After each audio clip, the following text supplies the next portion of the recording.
1059 and worldwide at thezone1059.com.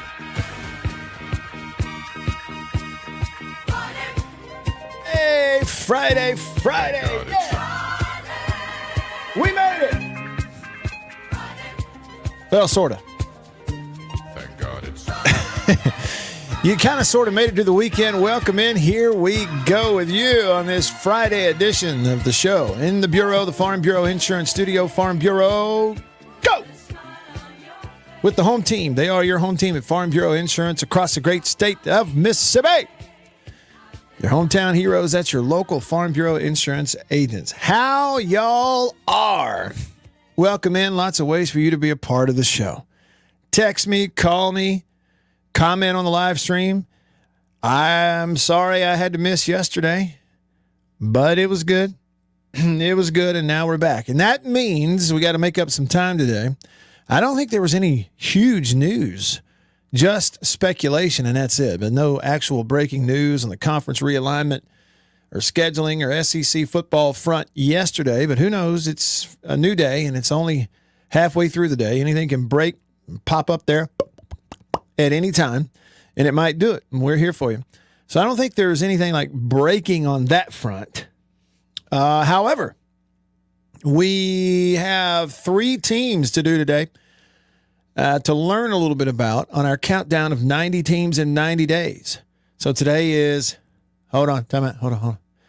I'll tell you. Today is, what are we, 57? Is that right, 57? Yes. 5-7, y'all. 5-7, 57 days from today. It'll be September the 3rd, the first Saturday in September, the opening weekend of college football. Who doggies? It'll be happening soon, and so we're at 57. So today we're going to hit teams number 58, 57, and 56, because that would be for tomorrow, so I'm excited about that. Learn a little bit about. We do have one, let's see. Well, I'll put it this way. We do have an SEC team in the group of 3 today, so we'll hit those, learn a little bit about them, see what we need to know. New quarterbacks, new coaches, all this, fight songs, all that stuff. That's coming up. But I want to let you know, first of all, that today is something called National Car Appreciation Day. National Car Appreciation Day.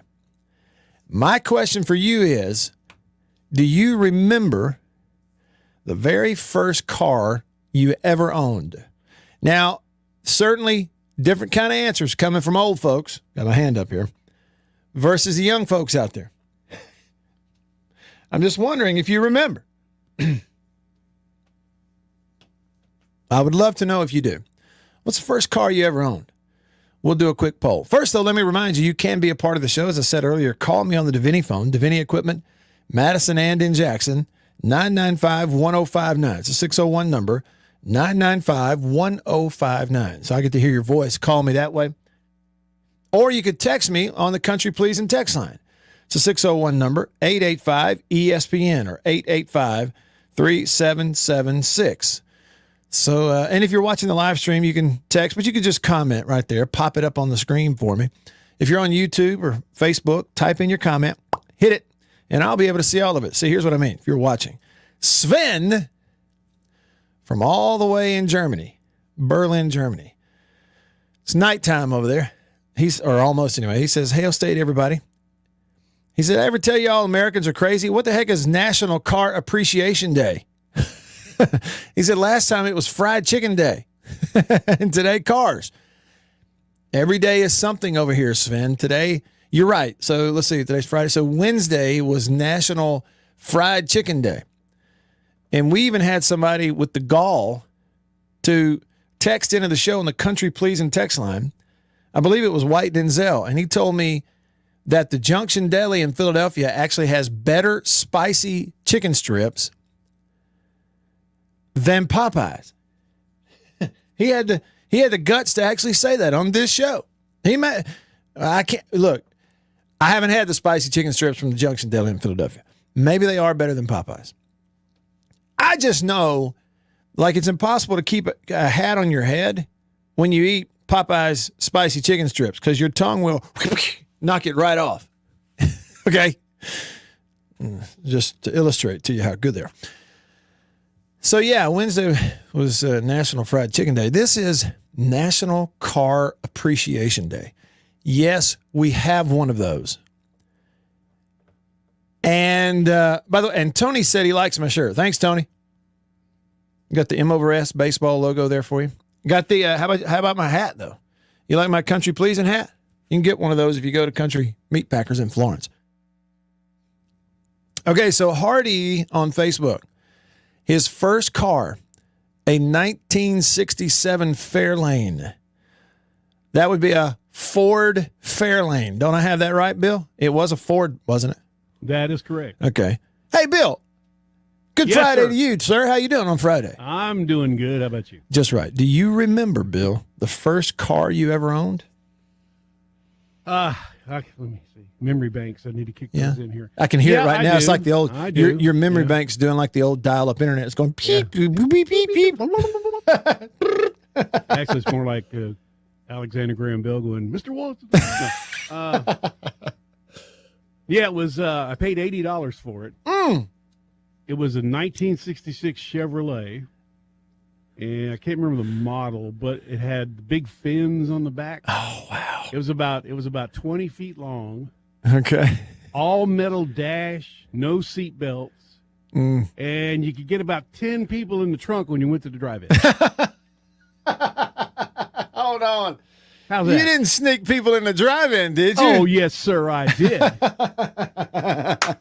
10 people in the trunk. At least 10. You might get more than that if they were smaller. No big ones. You couldn't put any big ones in there. That's fantastic, man. But it was and then after that, I got a motorcycle, and then later on I got another different kind of car. Okay, so a 66 Chevrolet with big fins and no seat belts. Had great big fins, and it must have been, the cars back there were at least 20, 21 feet long. Uh-huh. You know, Heavy. it was 4 doors. They just Four kind doors, of heavy. bounded down the road, didn't they? Big, heavy, Yeah. just big, smooth riding thing. And the thing about it was everybody else on the road was about that big too, so you Right. didn't stay out of somebody's way. But yeah, I had to keep changing. Had to keep cleaning the points on it. People don't know what those are. I'm sure these days, the points and the plugs. You know, the points kept going bad, and I had to keep replacing them. Yeah. It would start running rough, that kind of thing. But yeah, Okay. it was a lot of fun. Well, okay, so 66. Also, what I took Chevrolet. everybody to school in too, I charged everybody $1 a week for gasoline. Is that right? So you And I get about $5 a week, and of course, gas was only 25 cents a gallon. you would you were sort of everybody's Uber back then. Yeah, we'd all ride to high school together in my car. And they paid you to take them to school. Isn't that cool? Yeah. That is great. No seat belts. And of course, look, nobody wore them if you had them. Frankly, or a few people did. No, and you remember too on those old cars, they'd have the old plastic pleather seating, and you were a kid, and in those big cars, they'd make a turn, and you're the kid, you'd go sliding across. Oh, I'm over here. Then they turn left, and there I come back. He'd slide around in the back seat of the Hey, car. Matthew, we got somebody on the phone that says he knows you. I think I know who it is. His name is Joe. Oh, that Joe, as in Joe Wyatt. All right, everybody. Welcome to the Davini Equipment phone line. My dear old dad from Alabama, Joe Wyatt, joining us now on the phone. Dad, happy Friday to you. Well, thank you so much. I'm glad to hear you call me dear old. Well, I don't know about the old part. Wait, Dear that old Dad. part could have gone away. It's OLE, O-L-E, the dear old dad, not old. There you go. you go. There you go. So we're having this That's discussion. We're having this discussion, Dad, and today is National Car Appreciation Day, and I wonder if you remember the first car you ever owned. Oh, yeah. I really do. Oh, I remember it like it's yesterday. As a matter of fact, I still dream about that car. Do you literally dream about it? I do. I do dream about it. It's a crazy, crazy thing. When you're young, some things make such an impression on you. You never forget it. And that car, I worked all summer at a service station and saved my money. And so it was about this time of the year, about in July. What year would it have been, Dad? Whereabouts? Let's see. I was 15 years old, so 1968. Okay, 68. And my brother found it. It had not been driven in a long time. It was sitting under a mimosa tree, and I paid $75 for it. It was green and white, had a lot of rust on it. It was a Plymouth, a 1956 Plymouth Savoy. Mm-hmm. Green and white. Yeah. Mm-hmm. Well, okay, Two-tone. and you paid 75. Bill was telling me earlier his first car was a 66 Chevrolet that he paid $80 for. So you beat him by $5. Well, Yeah, he and I are probably about the got a same better age, deal so we than had about the same price range there. About the same. There you go. Okay, but I That's remember, don't I remember seeing a photo of you in front? probably You had on your baseball uniform. And you were standing in front of that car. Yeah. I thought I saw. Yeah, it. Danny and I, my little brother, we had our picture taken in front of that car one time. Yeah. We were getting ready to go to a baseball game, and I was only 15, and then I turned 16 in August. But it was interesting. I put recap tires on it. Back then, they were about maybe $15 each. Mm. And I had the seat cover was all torn up. I think the rats had been eating the seat, front seat. I bought a seat cover, a vinyl seat cover, and put on it, and front seat. It didn't have a heater at all. Oh, really? And air conditioning. Oh man, I didn't even know very many people that had a car back then that had air conditioning in it. Only the people who had Cadillacs and stuff. Sure. Hey, and I have to break up your story just for 1 second, Dad, because as you're talking to me, I hear a high pitched beeping noise in the background. You didn't get hearing aids, did you? No. Is that some? More than trying to get me to get hearing aids, but I refuse. I just can't stand it. Well, I'm sorry. I just had to make that joke. I heard that beeping, and I knew you'd appreciate it. Now, I don't know what that could be. Well, it may be us. Okay, so your first car, was a 56 Plymouth Savoy. You paid $75 for it. Mm-hmm. You said it had holes in the seats, or rats had been chewing on the seats before you bought it. Yeah, and it didn't have a radio. Mm-hmm. And my brother-in-law gave me an 8-track tape player, and I installed it. I had one speaker I found, and I put it behind the back seat up by the window, and I had some 8-track tapes. I had a Jimi Hendrix 8-track, which was absolutely great. Yeah. And I had a Johnny Cash tape. I had a Bob Dylan tape. These were all 8-tracks that nobody else wanted. They gave them to me. This is my man here. This is my man. We're in the same neighborhood now. Yeah, Man. it sounds like Dad, you and Bill, I think, would have been big buddies. You know what he Jimi told Hendrix and Johnny Cash. Are you kidding me? Dad, Yeah, you know what Bill told me about his car? Okay, he was talking about how big that 66 Chevrolet was that he bought. He said you could fit 10 people in the trunk into the drive-in movie. He snuck at least 10 people into the drive-in. Now, what kind of Chevrolet was that? Was it a Impala, Bel Air, or what? I think it was a Impala, but I'm not real sure. It was big. It had the big. You had those big, big fins on the back. Oh yeah. It looked like it was going to fly. Hey, and Dad, your 56 Plymouth, you got it when it was about 12 or 13 years old. Yeah. Didn't you tell me once that you had some kids in school who kind of made fun of your car? Oh, let me tell you. Okay. Most of my friends didn't have a car, right? Mm-hmm. But they would, when they wanted to, they wanted to make fun of my car. And I got chafed about that pretty early on. And I told all my friends, I said, don't make fun of my car. And they said, what you going to do? I said, well, it's not what I'm going to do. It's what you're not going to do. You're not going to ride in my car. You're going to make fun of it.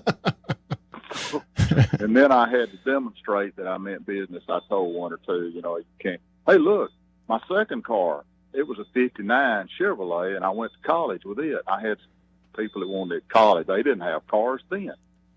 People were dropped off by their parents on Sunday afternoon to go to school the next week. That's the way it was when I was in college. Isn't that something? Isn't that something? 1971. They didn't have a car, but they wanted to make fun of mine. And when they did, I said, okay, that's it for you. Your name's on the list. You'll never ride in my car. All it took was one. Huh? Well, and you know, you're talking about, okay, so that was in the 50s. 50s and 60s, people would go to college but didn't have cars. They would get dropped off. And, you know, so 30. That's right. Well, no, let me get this right. So 20, 30 years earlier in the 1940s, you know, like Anna Beth's grandmother was a student at Ole Miss in the 1940s, just after just after World War II ended. So, you know, mid to late 40s. And she was from Learned, Mississippi, which is near Jackson in that area. And she talked about doing both, like riding buses to go back and forth to college, and getting dropped off. But also some people would ride trains. Even in the 40s, they would get on a train and ride and get dropped off, and they'd go to school that way. You know, I want to tell you about a lady. Her name was Method Holmes. She passed away. She was in her 90s, and I helped with the funeral just a few weeks ago. When she left her home over close to Geneva, Alabama, to go, she went to Montevallo, which is where I went to school. She left home in the back of a pickup truck, worked in the cafeteria, majored in home ec, and didn't get to come home until Christmas. When she got to come home, they had run electricity out to their house. They had one light bulb hanging in the middle of a room, and when she walked in the door and saw that they had electricity, she cried.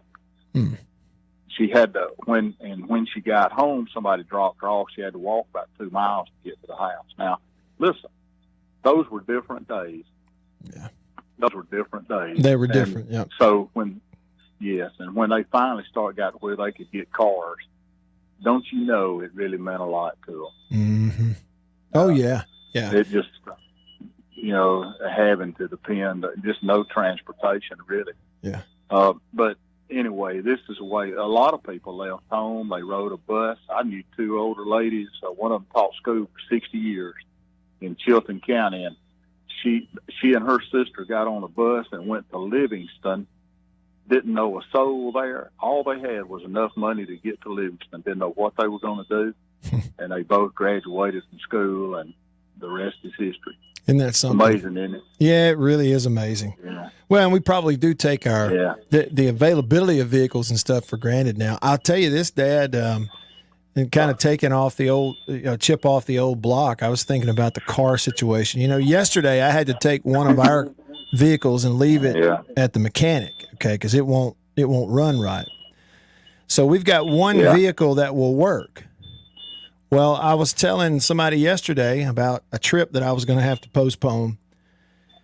You know, in my old Expedition, it won't crank. It needs a battery, and I keep hanging on to it. It's sitting in the driveway, dead as a doornail.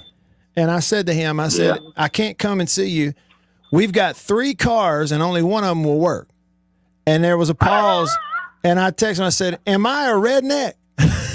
And he said, his response to me was, "You can take the boy out of Alabama, but you can't take the Alabama out of the boy." I think you're only a redneck if they're up on blocks. Well, I hadn't put one on blocks yet. That's what I was about. Oh, me.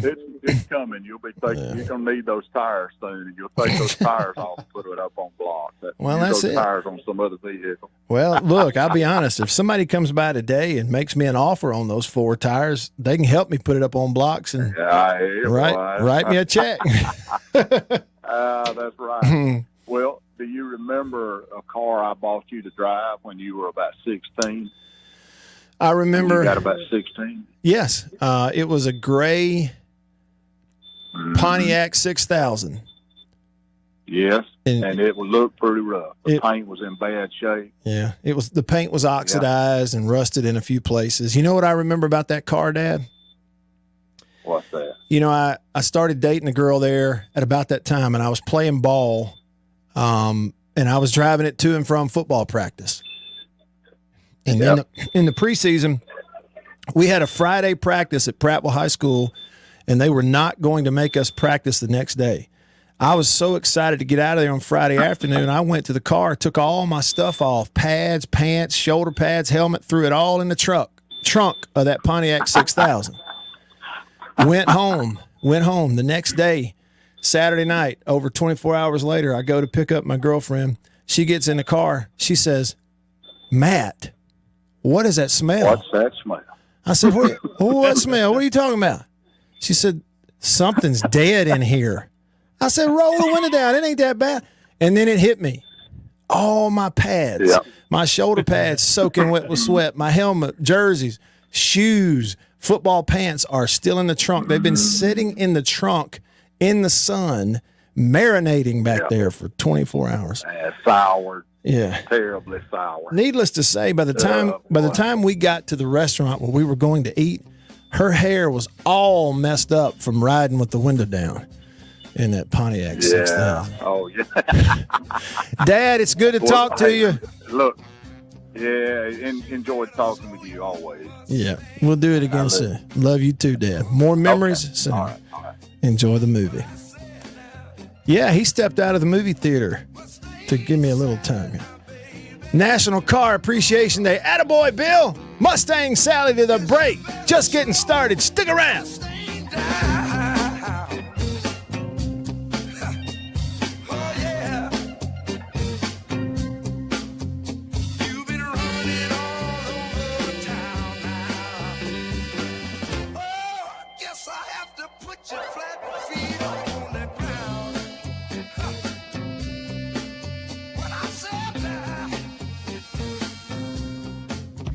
Take care of you. After these messages, we'll be right back. Get this handsomely designed Timex Silk Wind. Is priced at only $14.95. Hey guys, here at Davini, here's something we've got going on all our trailers. So we carry Orange Line, we carry Premier, we carry Performance, and we carry Texas Bragg. So all different sizes, shapes, configurations, from 20-foot trailers to dump trailers to 12-foot trailers, 10-foot trailers, we've got it all here at Davini. We not only sell trailers outright, but we also have a rent-to-own program. You guys could come in, 10% down, no credit check. You can leave out today with a trailer at a low price, monthly payment, no credit check at all. So you guys come check out our trailers.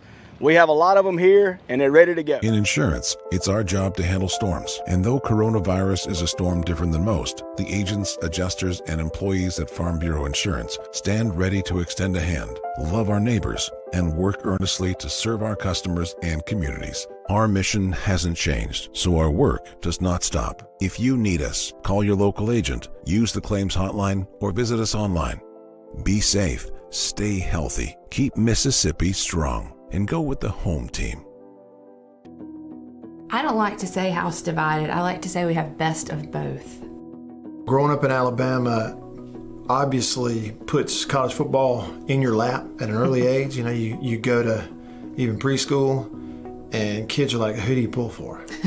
Alabama or Auburn. So I was elected homecoming queen in the year 2000 at Ole Miss, and that was a really fun experience. It garnered a nickname for me from Matt. He calls me HQ, and I call him QB a lot. So my name's Matt Wyatt. I host the Matt Wyatt radio show and podcast, and I host it in a studio in my house, and I've been doing that now for about 3.5 years.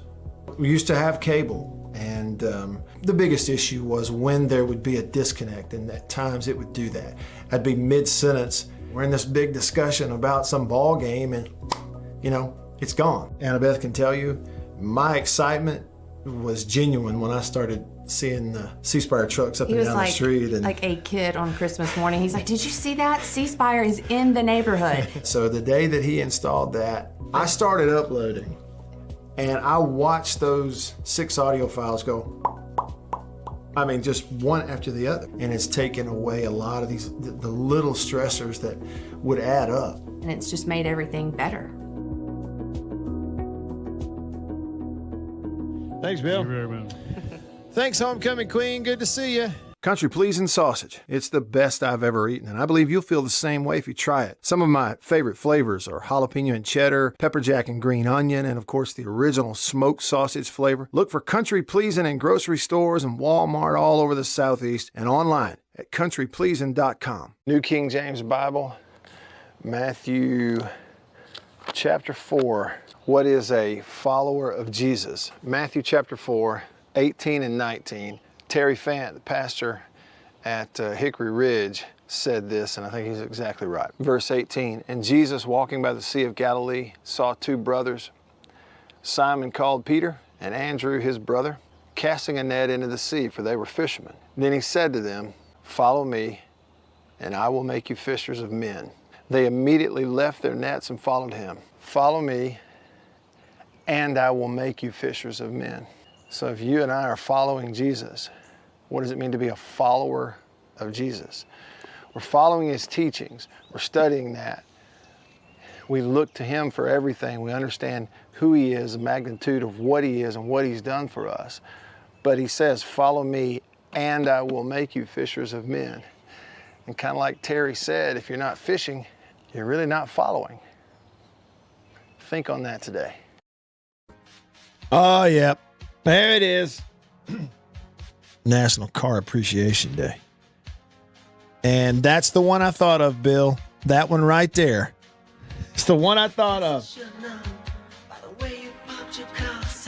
Yeah, if you don't know this song, it's time to know it.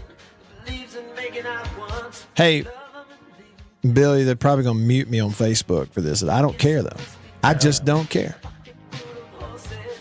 You're talking over it. Yeah, as this leads up, let me explain it. National Car Appreciation Day. Welcome into the show. Free for all Friday. We haven't talked sports yet, but who cares? We got bigger things like little red Corvettes.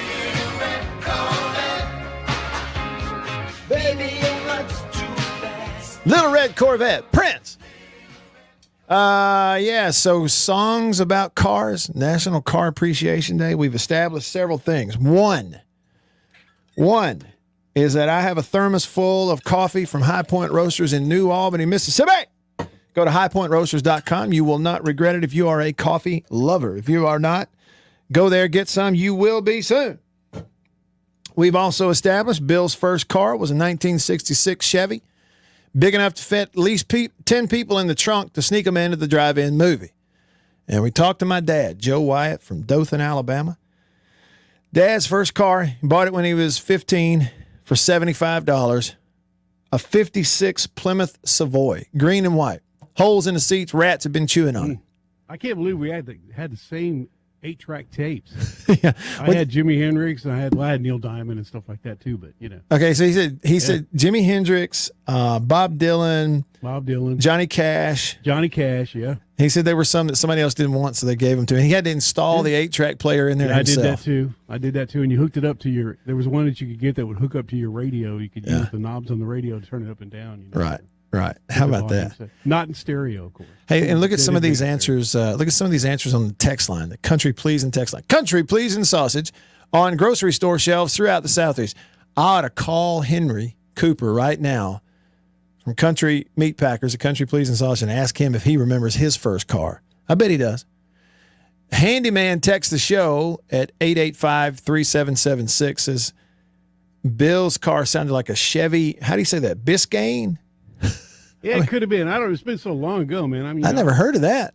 I was 68. I was like 15. 18, Look at the picture that Jason in Flagstaff sent us on the text line.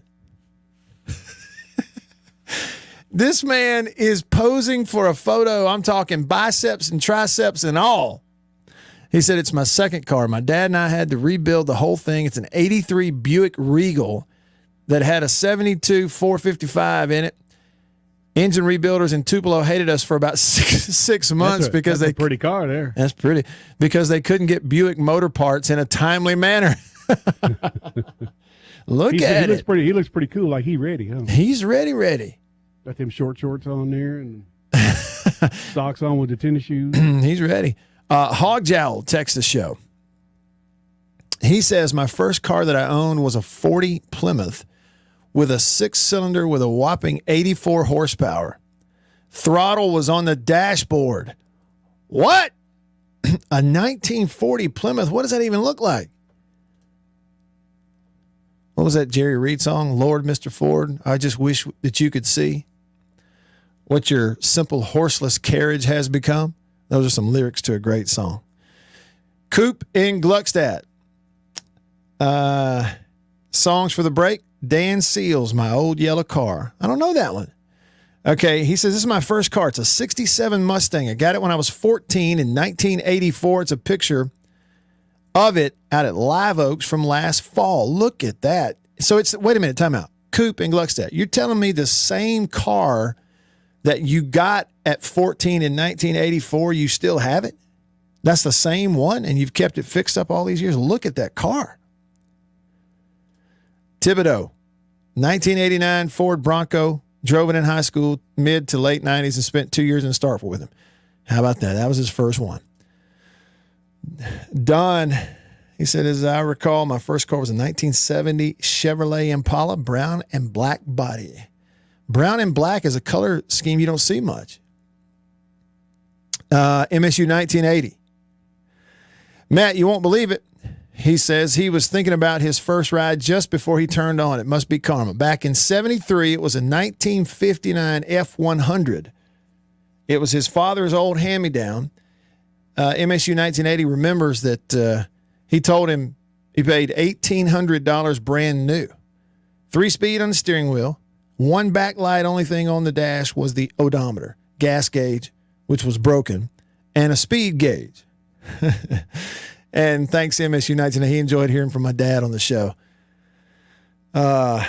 Very, very cool. Hog Jowl sent us, he's got, they got 2 Arkansas red Razorback vehicles, a truck and a car. Look at that. Scott, his first car was a 1972 Volkswagen Bug Baby Blue. How about, I cannot, and see, y'all got to know this. Scott, who just texted me, was a big-time defensive lineman prospect. Prattville High School, Hines Community College, played for a couple of years for the Auburn Tigers in the SEC. Yes, a defensive lineman who drove around in his first car, a 72 Baby Blue Volkswagen Bug. Yeah. He was crammed into that thing, too. He folded up in like, they had to unfold him to get him out. 86 dogs, 76 Buick Regal. He said, I was proud of it in 1982. I got on the roof of the house to take a picture of it. How about that? That is his picture he took of it sitting out there right in front of the basketball goal. A 79 Buick Regal. Coop. All right. Coop and Gluckstadt. That's the same car. He said God's been good to him. He's been able to hang on to it. A 67 Mustang. He got it in 84 when he was 14 years old, and he has a picture of it right now. He still has it. You ought to see the thing. Like something out of a car magazine. Nice. National Car Appreciation Day. Great songs about cars. Mustang Sally, Little GTO, Little Red Corvette. Grease Lightning. Wasn't that a car song? Yes, it was. I Can't Drive 55. Not really a car song. Hot Rod Lincoln. Yeah, Hot Rod Lincoln, yeah. Car Wash. At the car wash. Okay, you're stretching it a bit. Yeah, it's a car wash song. It's not a car song. What was that? Get into my car? No, wait. Get out of my dreams, get into my car. Billy Ocean. All right, back over to the phone line, Davini Equipment phone line. Brandon on line 1. Thanks for calling, Brandon. What's up? Hey, Matt. I love you guys. Love your show. Love what you stand for. It was good to hear your dad talk. I know you were raised right. Hey, just a couple of things. This isn't a car song, right, but I think it's By the Cars. Who's Gonna Drive You Home Tonight? Okay. That's a good song. Yeah, it is. It's a car song because you got to. Where you going to drive, right? We're driving cars. Yeah, I Yeah, mean, you so- didn't have Uber, so real quick, I was just glad to get wheels just to be able to take the girls out. But I got a hand-me-down S10. That was my first one, man. I thought boy. it had woofers in it, and man, I thought I Woofers. was something else. Hey, Hey, Woofers. Brandon, woofers is a word I hadn't thought of in 30-something years, okay, since high school. Dude, that's woofers. why, because that's how old they woofers. And I mean, I would just go around, and my mom said, son, I can hear you coming from a mile away. But I was going to tell you, my grandmother had, it was either an 84, 85, 86, somewhere in that range, Lincoln Continental Gold. And it was the one, you remember the headlight that had the covers that came up when you turned the car on? Yes. It's like the car blinked And at you. you could literally go over a speed bump at 50 miles an hour and not feel it. Mm-hmm. Yeah. That's how smooth And it was. if you had that car right now and you hit a new car that they make nowadays, Oh, yeah. it wouldn't be a scratch on that Lincoln, but it would total out that other car. It'd go right, the old car would go right through it. I mean, it's Right? It's just like a train. Yeah, no kidding. I think that hood was 200 pounds, I think, to lift it. So, look, you guys have a great day. Love y'all. I Bye. love you too. Appreciate the call, Brandon. Thanks on the Davini Equipment phone line. Yes, look, the old ones were built a little different. I mean, they certainly were. My dad gave me cars to drive. Well, I say cars because there was like a couple of them while I was in high school, and he paid for them, and including the one I went to college in. But they were always used, and they would tear up, and he'd trade it in and get another one, and trade it in and get another one.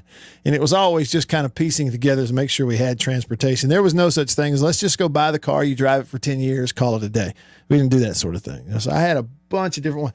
The first one that I ever had, though, that was mine, and I was making the payments and paying the insurance on and everything, was and Dad found it.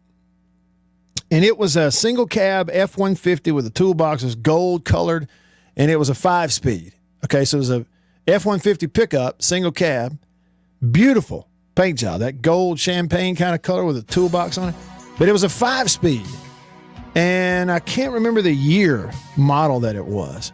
But anyway, I drove that, pulling my boat to and from lakes and going fishing and stuff. And, I never could find people that would help me back my boat into the water down the boat ramp and pull the trailer out and pull the boat out and stuff because the truck was a 5. Nobody wanted to drive a strange 5-speed on a boat ramp.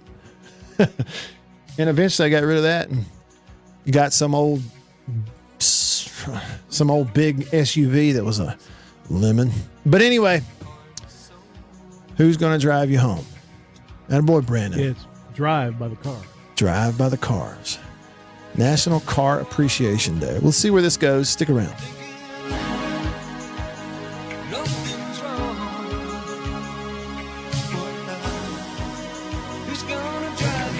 After these messages, we'll be right back. A better way to put words on paper.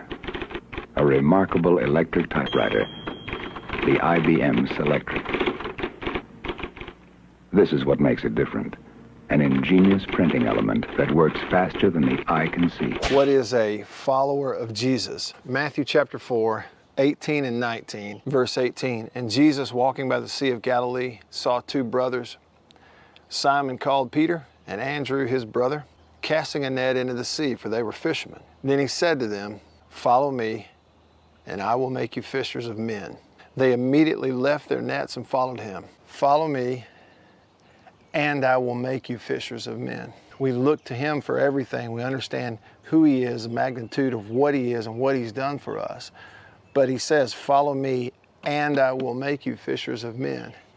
And kind of like Terry said, if you're not fishing, you're really not following. Think on that today. The IBM Selectric is versatile too. From many different snap-on, snap-off elements, you can select the best type style for the job and be ready to type again in seconds.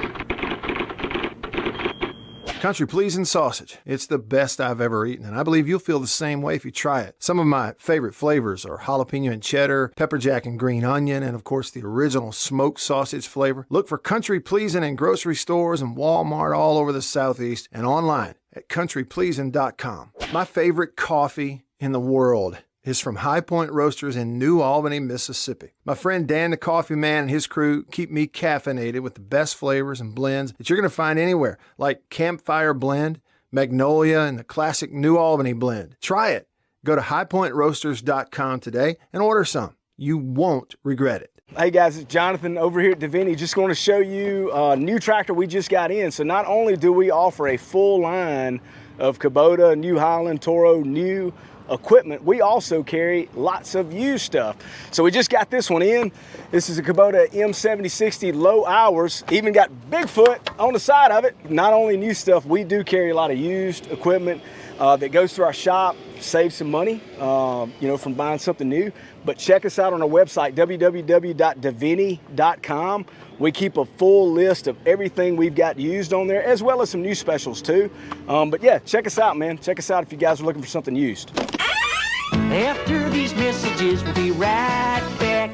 In insurance, it's our job to handle storms. And though coronavirus is a storm different than most, the agents, adjusters, and employees at Farm Bureau Insurance stand ready to extend a hand, love our neighbors, and work earnestly to serve our customers and communities. Our mission hasn't changed, so our work does not stop. If you need us, call your local agent, use the claims hotline, or visit us online. Be safe, stay healthy, keep Mississippi strong, and go with the home team. My name's Matt Wyatt. I host the Matt Wyatt radio show and podcast, and I host it in a studio in my house, and I've been doing that now for about 3.5 years. We used to have cable, and the biggest issue was when there would be a disconnect, and at times it would do that. I'd be mid-sentence, we're in this big discussion about some ball game, and it's gone. Annabeth can tell you, my excitement was genuine when I started seeing the C-Spire trucks up and down the street. And like a kid on Christmas morning. He's like, did you see that? C-Spire is in the neighborhood. So the day that he installed that, I started uploading, and I watched those 6 audio files go, just one after the other. And it's taken away a lot of the little stressors that would add up. And it's just made everything better. Thanks, Bill. Thank you very much.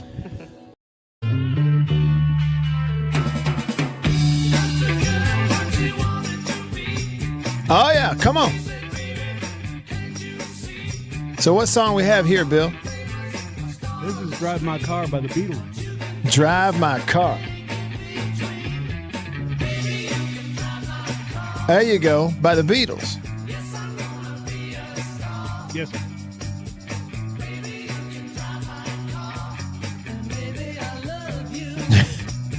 Pretty simple, but hey, it's the Beatles. Well, it's National Car Appreciation Day, according to, somebody. And it's given us almost an hour's worth of conversation to chat about. See, I just filled my mug full of hot coffee. Y'all pulled up to the table, sat down in a chair, and joined the conversation. And you did it in several different ways so far. On the live stream, if you're on YouTube, Facebook, hey to y'all, pop some of your comments up on the screen here. And text messages and phone calls. We talked about Bill's first car, Dad's first car. Talked to him on the phone over in Alabama. Lots of photos sent to us. Pretty cool to see all this. I'll just be honest with you. I know it's a live radio show and it's a Friday and we normally do all sports, but we got on the subject and it's like I get to sit back and be entertained by all of your stories about your first cars. You're sending me pictures. Willie says on Facebook, a 76 black and gold Trans Am, otherwise known as the Coors Express to Starkville. What? Willie, here's what I'm going to say, though. Okay. You were a fancy kid if your first car was a Trans Am. Agree with that, Bill?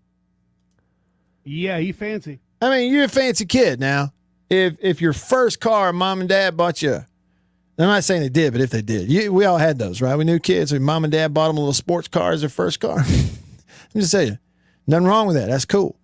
That wasn't me. It wasn't me. Chuck on YouTube, an 83 Pontiac Bonneville. Now, I'm going to tell you something about Pontiac Bonnevilles from the 80s and 90s. Those were good riding cars, smooth sailing cars. Okay, they were good cars. A Pontiac Bonneville. I think I might have actually driven one at one time, but it would have been about a 90. He said it got him through senior of high school, college, and the first few years out at, in the working world. How about that? They were good cars, man. Who was this? Irritable Dad? Irrita? Somebody on YouTube said all this talk about 25 cents a gallon and $15 tires is messing with my should-be positive Friday vibes considering our current economic predicament. Yeah. Bill bought a car, okay, for $80.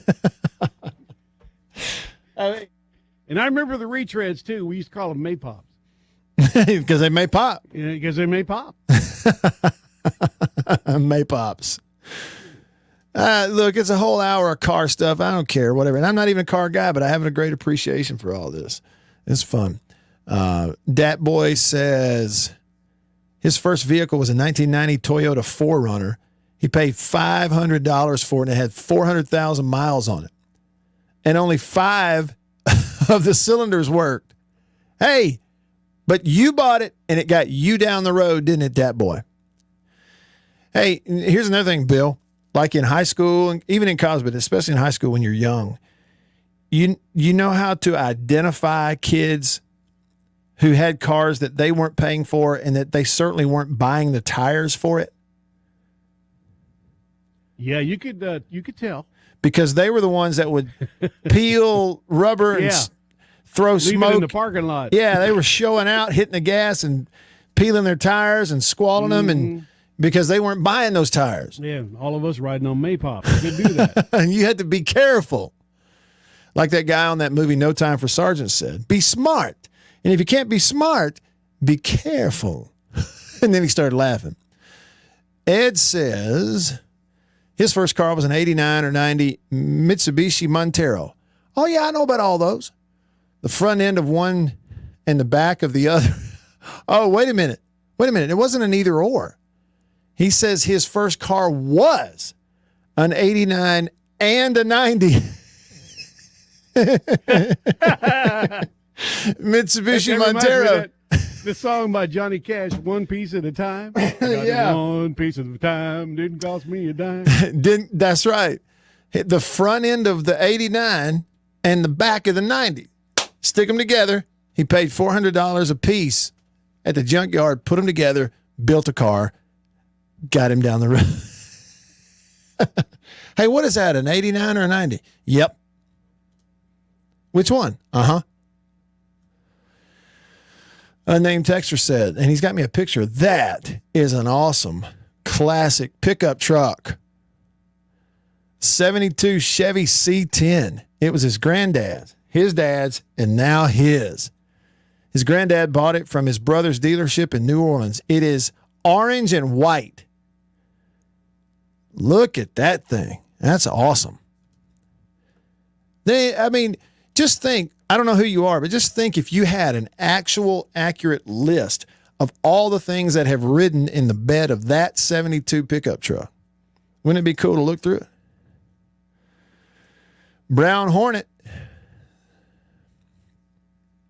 77 Buick Regal. Somehow managed to drive it to Starkville when he was a sophomore in high school. The Regal has been well represented today. Isn't that great? Bill in Madison, pink Cadillac. It's your vehicle, baby. Oh, that's a song? Is that what you're talking about? Because you're not telling me that your first car was a pink Cadillac, but it's a song. No. Pink Cadillac, Bruce Springsteen wrote that. In fact, I've got it by him, and Aretha Franklin had a big hit with it. Yeah, because I thought I remembered a female voice. Pink Cadillac. Yeah, but Bruce Springsteen wrote that song. Did he really? He also did a version of it, too. I'll play it for you here later. Okay. All right. Dog tired in Florence. An 83 Volkswagen Rabbit with a 3-cylinder diesel engine. Got about 50 miles per gallon. Said no one could drive it because Volkswagen had a unique shift pattern, 5-speed. You press down on the shifter to put it in reverse. Nobody knew about that. So he had an anti-theft built into the car, he said. So you had to push down in order to put it in reverse. Kind of like child-proof, lids. Then push down on it first. That's one of them puzzle cars. You got to figure the puzzle out to start it. Okay, and you might help me with this. I'm not a car guy either, but Clay texted us there, Bill, with a picture, okay, of his wife sitting on the hood, and it says, my wife's first car, and it's a red Mustang, but that's going to be about a what, 74? I'm guessing 75-ish, or is that a 60s model Mustang? Who was it, Clay? Yeah, Clay. I can't, or is that 60s? That's in the 60s. That's either a 65, 66, 67, somewhere in there. Okay. Those Yeah, are mid fine. 60s. The only place you didn't want to sit in that car was in the middle and the back because there's a hump that would wear you out. Hey, where you at? It's where the drive shaft went, you know. Okay, gotcha. Didn't want to sit there. I gotcha. But those are fine cars. Affordable AR painting. My first car, 77 Ford Bronco. Look at that Bronco. Blue with white fenders, and I mean almost like royal blue, just slightly darker than royal blue, with white fenders and a white top on the Bronco. My brother-in-law's in the process of redoing one of those right now. Is he really?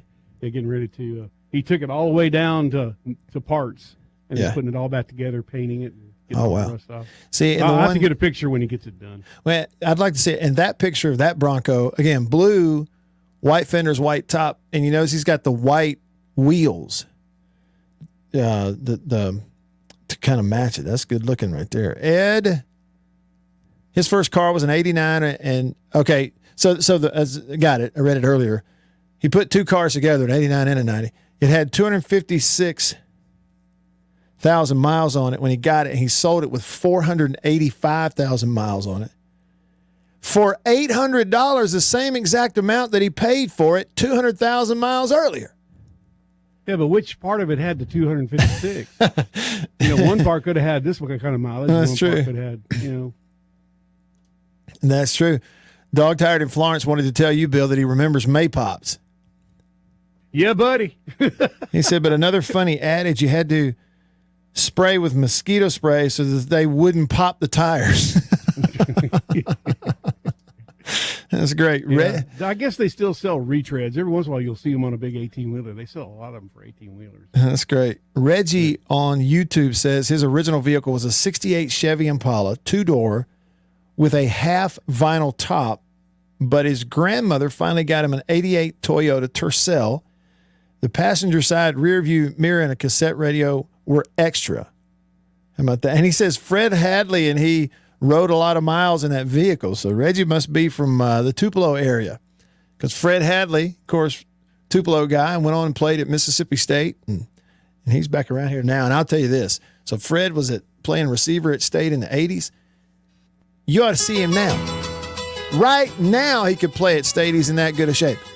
Maybe my all-time favorite car song, Rapid Roy, Jim Croce, Taking You Out to the Break. Spinning a tune. Take it around. He got a tattoo on his arm. I say, baby, he got another one. and just say, hey.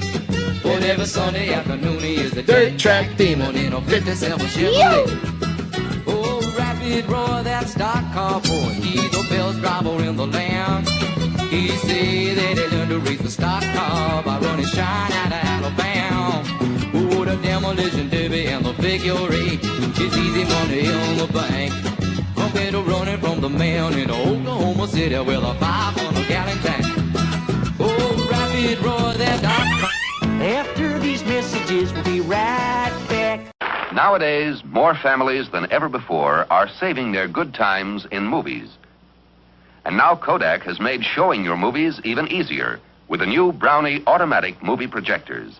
If you see me wearing a Mississippi State hat or shirt, maybe the classic M/S logo or the retro walking bully, it most likely came from the MSU Golf Course Pro Shop. They have the best stuff and the widest selection of gear that I've found for State fans. So go by and see them on Highway 182 or call them at 325-3028. They are Hail State GC on Twitter and Instagram.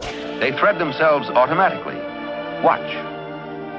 Right onto the take-up reel. With this model, you can stop the action or reverse it like this for crowd-pleasing comedy effects. I don't like to say house divided. I like to say we have best of both. Growing up in Alabama obviously puts college football in your lap at an early age. You know, you go to even preschool and kids are like, who do you pull for? Alabama or Auburn. So I was elected homecoming queen in the year 2000 at Ole Miss, and that was a really fun experience. It garnered a nickname for me from Matt. He calls me HQ, so, and I call him QB a lot, so.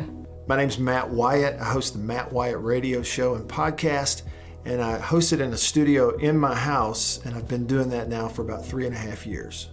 We used to have cable, and the biggest issue was when there would be a disconnect, and at times it would do that.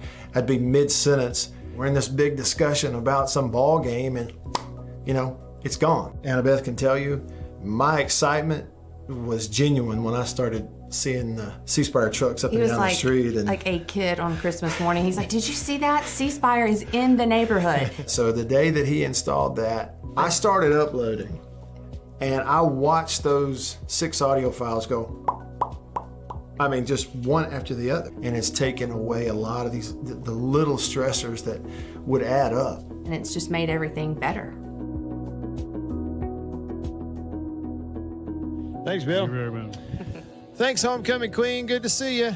In insurance, it's our job to handle storms. And though coronavirus is a storm different than most, the agents, adjusters, and employees at Farm Bureau Insurance stand ready to extend a hand, love our neighbors, and work earnestly to serve our customers and communities. Our mission hasn't changed, so our work does not stop. If you need us, call your local agent, use the claims hotline, or visit us online.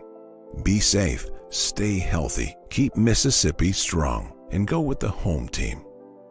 After these messages, we'll be right back. This model shows a whole half hour of movies without interruption.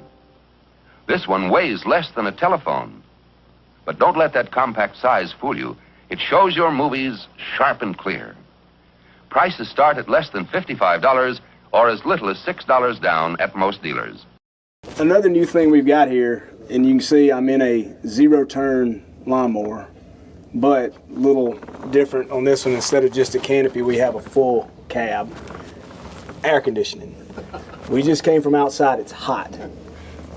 This is going to be cool in here when you cut grass. So you need this. You really, really, really need this. Kubota ZD121160 mower with a full air-conditioned cab. We have it in stock today at Davini. So if you want to cut grass, because it's hot outside, in the cool, come see us today. You can buy this one today. So.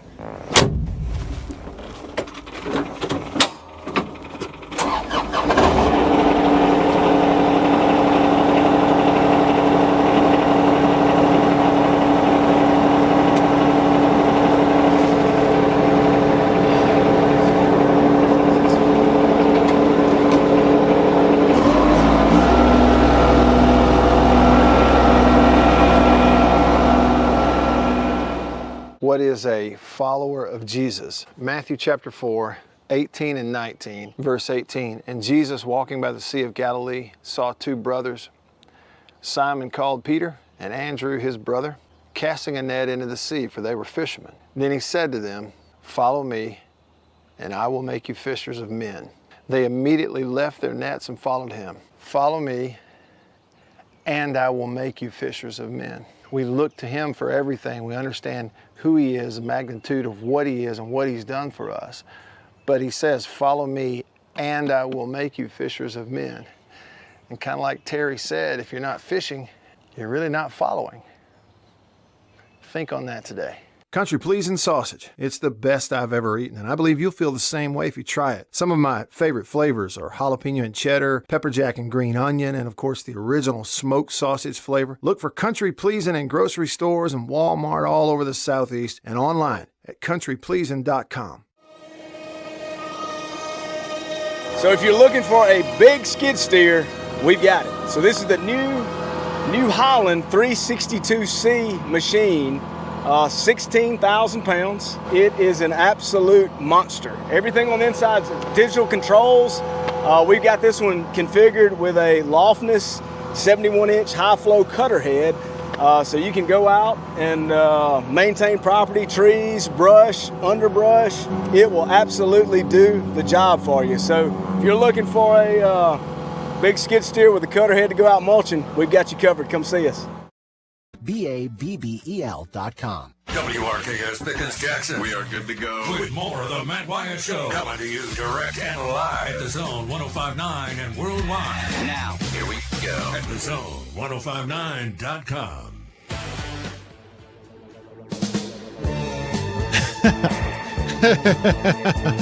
Attaboy. Here we go. Hour number 2 of the show, off and running with you. It's National Car Appreciation Day. And Bill has found the playlist of songs about and around and dealing with cars, including this one.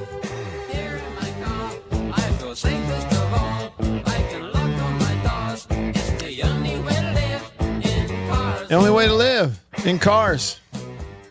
Good stuff, Bill. I wasn't expecting that one. And as you heard on the way out of the first hour, Rapid Roy from the late, great Jim Croce. Look up those lyrics, man.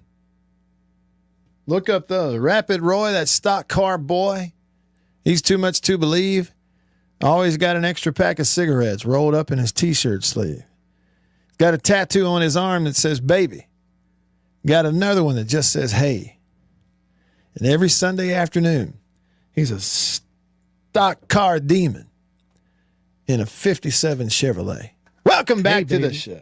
Hey, baby. Hey, baby. Tattoo on his arm to say baby, and another one that just says hey. And Croce was so good. You know, his son is out doing his songs now. His son was only 2 years old when his father died. Yeah. But he's been inspired, and he's out there doing the songs of Jim Croce now. Yeah. I need to look that up. I mean, you know, like some people come along and they're just on a different plane artistically, musically, however you want to say it. And he's one of those, like, it's timeless stuff. It'll just never, you know, like in terms of us humans, there's certain people come along and in their area, they're already bumping their head on the ceiling of what's possible ever. And that was him. Okay. That's my opinion, but it's one of those. Gone too soon. Wasn't it a plane crash? Or was it an Yes, auto? sir. Okay. Plane crash. All right.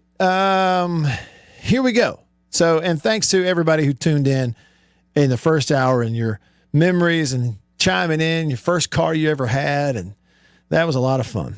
I really enjoyed that hour of radio. I do have some sports, okay, particularly some football that we can get into here in hour number 2. So stay tuned for that. And I hope you'll, just like in hour 1, be a part of it. Lots of ways for you to do that. You can comment on the live stream. If you're on YouTube or Facebook, hey to y'all, type in a comment. I'll see it right here. Or you can text me on the Country Please and text line at 885-ESPN. That's a 601 number. 601-885-ESPN or 885-3776. You can text me there or call me on the Davini phone. Get to hear your voice like we did. Heard from Brandon earlier and heard from my dad over in Alabama. 995-1059. It's a 601 number. 995-1059. I do have another memory, though, that I want to get to real quick. Before we jump into the countdown of 90 teams in 90 days. Bill, we talked about cars from the 50s, 60s. My dad's first car was a 56 Plymouth Savoy. Holes in the seats, rats had been chewing on it when he bought it. Bought it for $75. He told us that, so it was 56. Well, right about the time that car was made, okay, so mid to late 50s, you know, Notre Dame football was in its heyday. Would we say that they were in their heyday in the 50s? I think so, yeah. Mm-hmm. I mean, it was just this huge, like, college football was Notre Dame, and Notre Dame was college football by that time. Because it really wasn't until the 60s, 70s when teams like, Alabama and USC and Oklahoma started becoming these huge brands in their own right. I mean, Notre Dame football was the brand back then. Well, I was looking through some of the historical notes. Bill, you may have known this, but I didn't know it. I'm looking it up. This is Notre Dame football back in. This is appropriate. Okay, so on this day, get this, on this day in 1953, Notre Dame announced that the next 5 years of its football games would be shown in theaters over closed circuit TV. Now think about that a minute.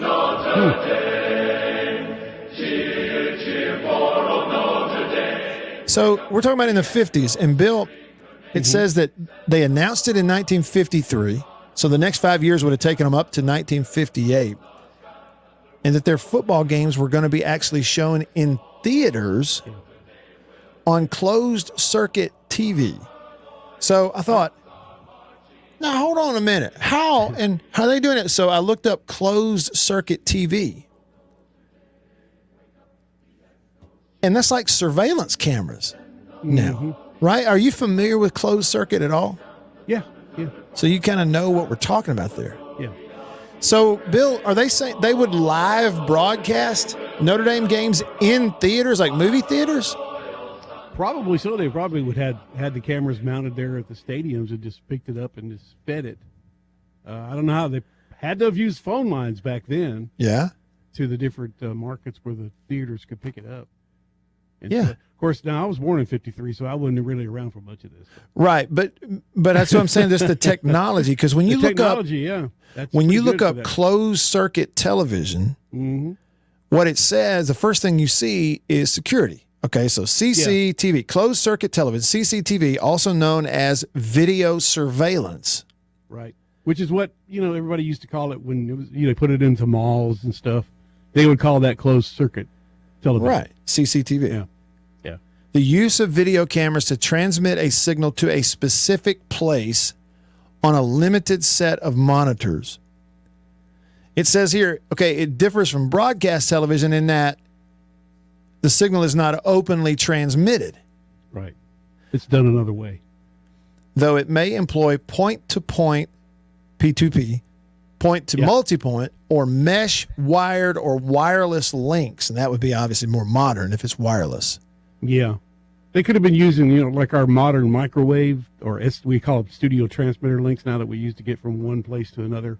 Yeah. But it's on a frequency that nobody else can pick up, that kind of thing. Right. And they may have had some of that early in the 50s. They probably did. Okay. Television had been around a while. All right. So that's what we're talking about. So it's like the 50s. But it was all black and white television if it was TV back then in the 50s. And, what you're talking about, surveillance. Well, like you watch, I don't know, like a Mission Impossible or, all these spy movies and somebody sneaking in and tapping into somebody's surveillance feed, like Ocean's 11. Yeah. Like they have a guy who's technically savvy and he's disguised in a truck somewhere and he's able to tap into the casino's, security feed and like fool them so they don't see you in the hallway, right? Like scramble it or call somebody. Well, that's kind of what we're talking about here. I just had no idea that they did this. But I'm assuming, Bill, and again, tell me if maybe it's more obvious and I'm making it. I'm just saying I'm unfamiliar with it. It's just I'm assuming if that's what they use was closed circuit television, then it's a camera or cameras at the ball game sending a direct line feed to some theater somewhere. Yeah. That would probably be how they did it, yeah. It could have been just one camera. Could have just been one, yeah. Yeah, and some guy just moving it, following the action, and then it was being fed directly to a movie theater. Okay, and then my question is like, how many theaters? So it didn't specify here. Is it like a few theaters in the South Bend, Indiana area? Yeah, because you would think that's what it probably was, right? Probably because you get involved in, like, say, using telephone lines and all that kind of stuff if you don't send it to other places, but.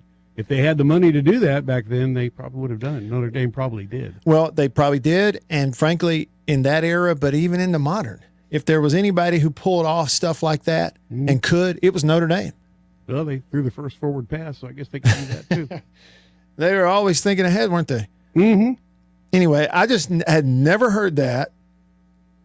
Never heard it. I closed my eyes. I try to picture, like, you as a little boy in 1958 being able to sit in a theater and watch a live football game that's being sent via what is effectively like a video surveillance feed. watching it in a theater. Wonder what they charge for that. Maybe a nickel. There's no telling. Couldn't have been much. Yeah, I found it very interesting. Very interesting. Also, that was on this day, July the 8th, 1953. They announced that you're going to have 5 years worth of effectively like a surveillance feed sent to theaters. People could sit in a theater and watch a live Notre Dame football game. That was in 53. Side note, not sports related. Well, kind of sports related. There's one sports related nugget in there that on this day in 1990, the final episode of this TV show aired. Streaks on the china, never mattered before. Who cares? When you drop kick your jacket. Yeah. Redbone. Leon Redbone. But sometimes things get turned around and no Love Leon one's Redbone. Wasn't he great?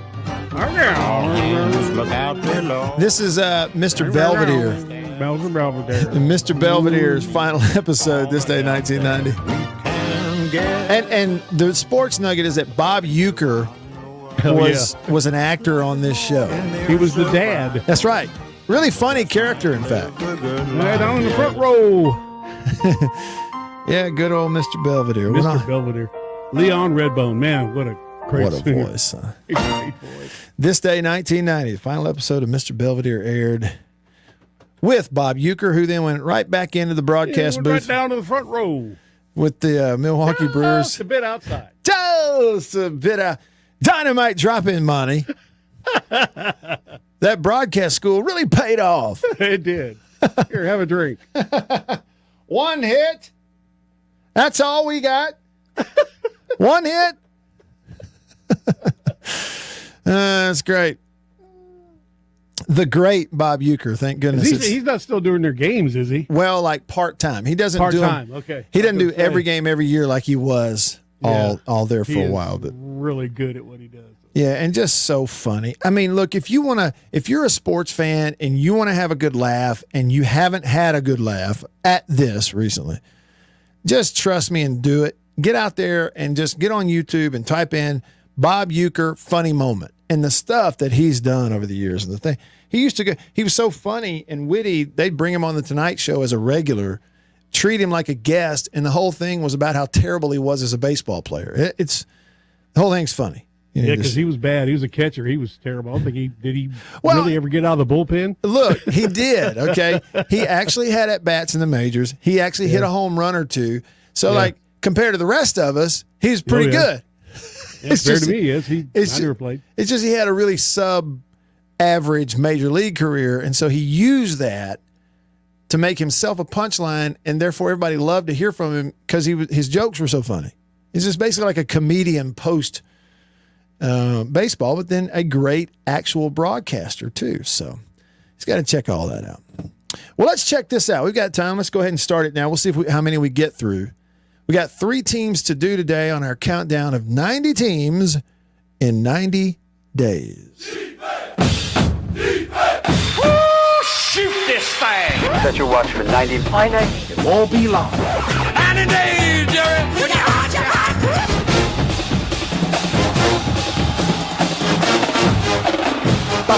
Here we go.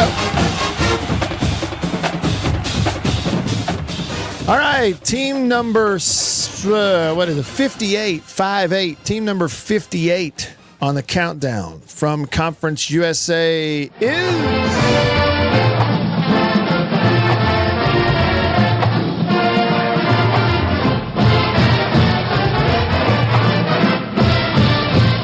This is Marshall, okay? And here's the thing. They used to be from Conference USA. They're in the Sun Belt now.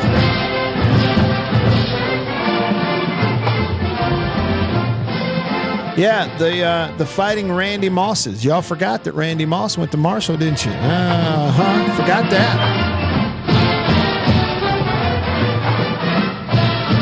They actually have a pretty decent fight song. So they'll compete starting this year in the Sun Belt, and this is so much better and better fit for Marshall and their fan base. I like the Sun Belt. Okay, I'm just going to put it out there. I like the Sun Belt. I like Sun Belt football. I like Sun Belt teams. I like where the Sun Belt is. If I wasn't an SEC guy, I'd go to find me a Sun Belt team. That's why it's a perfect fit for Southern Miss. All right, enough of that. You don't care, do you? All right, so in 57 days from today, Marshall will open the season by hosting Norfolk State. And then week 2, it steps up a notch. They go to South Bend, Indiana, and take on the aforementioned Notre Dame Fighting Irish. Week 3, they're out of conference. They go to Bowling Green. And then week 4, Marshall jumps into Sun Belt play at Troy. So for Marshall this year, former Conference USA team and opponent of Southern Miss, 4 games in the month of September, 3 of them on the road. And they all 3 are back-to-back-to-back. Open with Norfolk State, and then go to Notre Dame, go to Bowling Green, and go to Troy. They come back and host Gardner-Webb out of conference, and the rest of their games this year then be in Sun Belt play, hosting Louisiana, traveling to James Madison, hosting Coastal Carolina, who just might run them out of the stadium. They travel to Old Dominion, host App State, who's always good. Bucket list, I want to see a game in Boone, North Carolina, where App State is. Appalachian State, not Appalachian. Because it's not the Appalachian Mountains, it's the Appalachian Mountains. At Georgia Southern, finished the season by hosting Georgia State. So that's a little bit of a look at Marshall. And to sort of give you an inclination, of course, you know, football fans, we know this. They've been in Conference USA. I just gave you their schedule this year, which is, you know, got Notre Dame on it. All those Sun Belt teams that they're going to play, home and away. This was their schedule last year. Look at how different it is. Okay? It's much different. They were a bowl team last year. They lost their bowl game, by the way. But look how different it is. They won 7 games last year. This is last year's schedule. They won the opener at Navy. Week 2, they beat North Carolina Central. Then 3 losses in a row to East Carolina, App State, and Middle Tennessee. Then they went 4 straight wins in overtime over Old Dominion, at North Texas, 38-0 shutout of Florida International. That's FIU. A 2-touchdown win over FAU. A touchdown loss to UAB. Beat Charlotte by 21 in fact. And then lost to Western Kentucky in the season finale, giving up 53 points.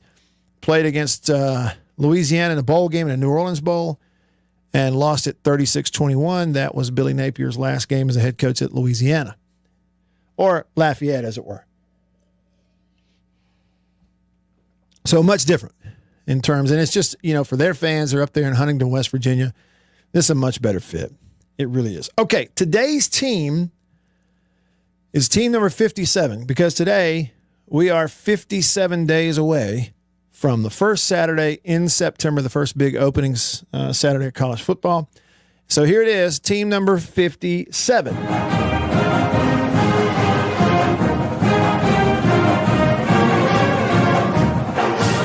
They are from what is left of the Pac-12. They're in the Pac-12 North. This team won 7 games last year. They are known as the Beavers of Oregon State.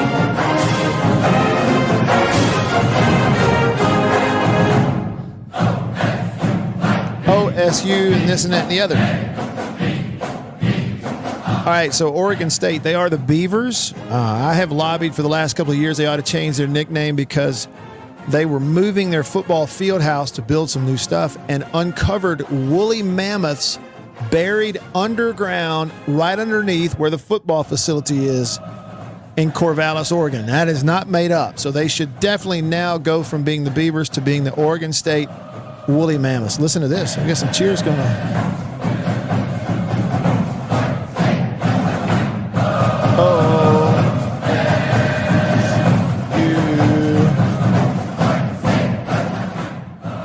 Something or another. Oregon State, fight.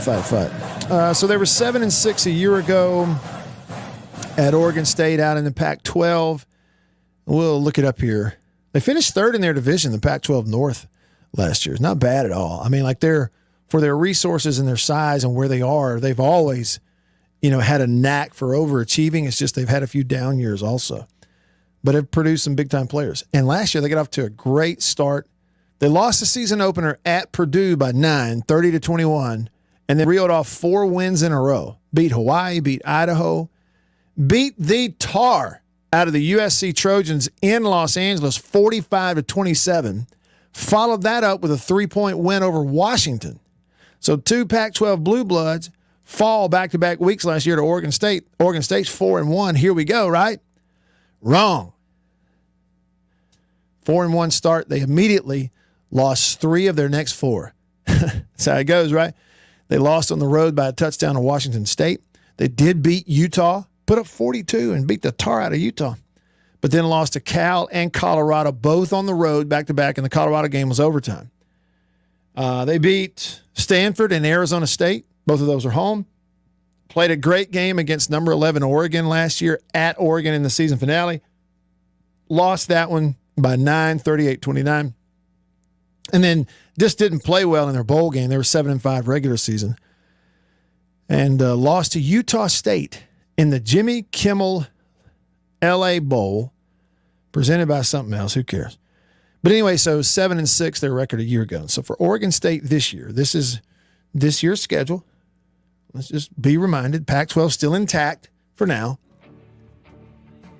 They got Boise State, Fresno State, Montana State, and then USC in September. October games, Utah and Stanford back-to-back.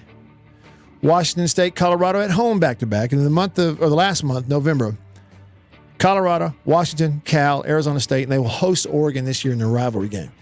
That's team number 57. We'll hit 56 before the show is out. We might do that next, in fact.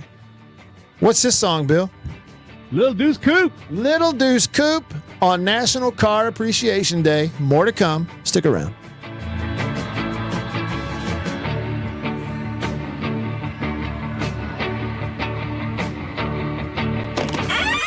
After these messages, we'll be right back. Get this handsomely designed Timex Silk Wine. Is priced at only $14.95. Hey guys, here at Davini, here's something we've got going on all our trailers. So we carry Orange Line, we carry Premier, we carry Performance, and we carry Texas Bragg.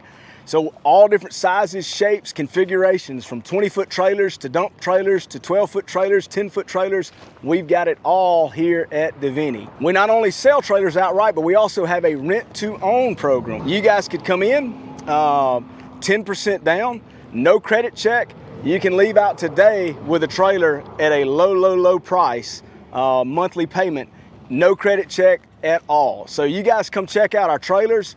We have a lot of them here, and they're ready to go. In insurance, it's our job to handle storms. And though coronavirus is a storm different than most, the agents, adjusters, and employees at Farm Bureau Insurance stand ready to extend a hand, love our neighbors, and work earnestly to serve our customers and communities. Our mission hasn't changed, so our work does not stop. If you need us, call your local agent, use the claims hotline, or visit us online. Be safe, stay healthy, keep Mississippi strong, and go with the home team. I don't like to say house divided. I like to say we have best of both. Growing up in Alabama obviously puts college football in your lap at an early age. You know, you go to even preschool, and kids are like, who do you pull for? Alabama or Auburn. So I was elected homecoming queen in the year 2000 at Ole Miss, and that was a really fun experience. It garnered a nickname for me from Matt. He calls me HQ, and I call him QB a lot. So my name's Matt Wyatt. I host the Matt Wyatt radio show and podcast, and I host it in a studio in my house, and I've been doing that now for about 3.5 years.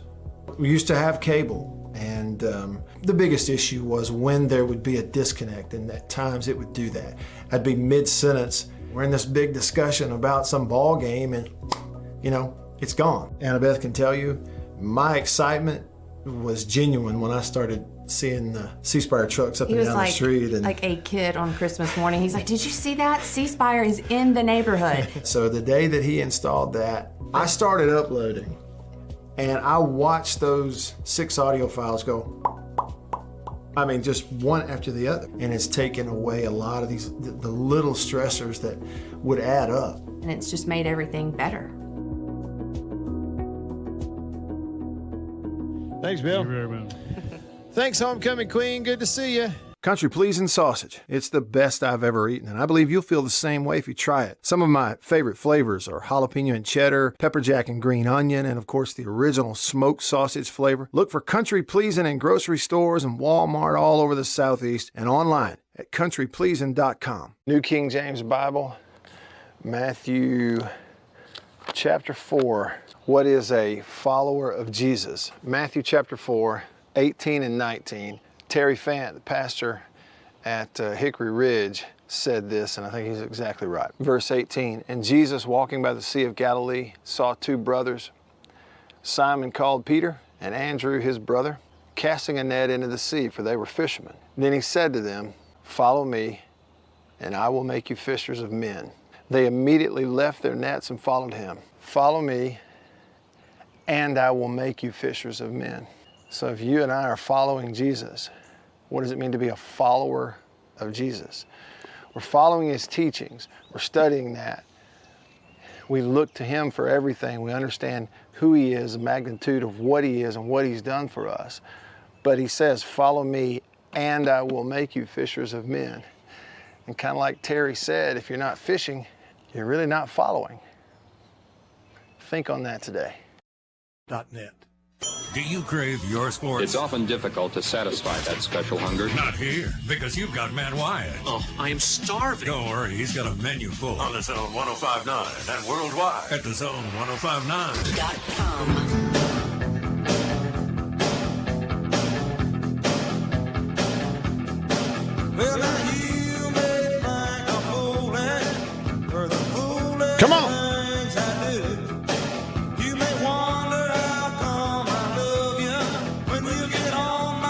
National Car Appreciation Day. Got some pink Cadillac. Is that what we got, Bill? That's what that is. By the Boss.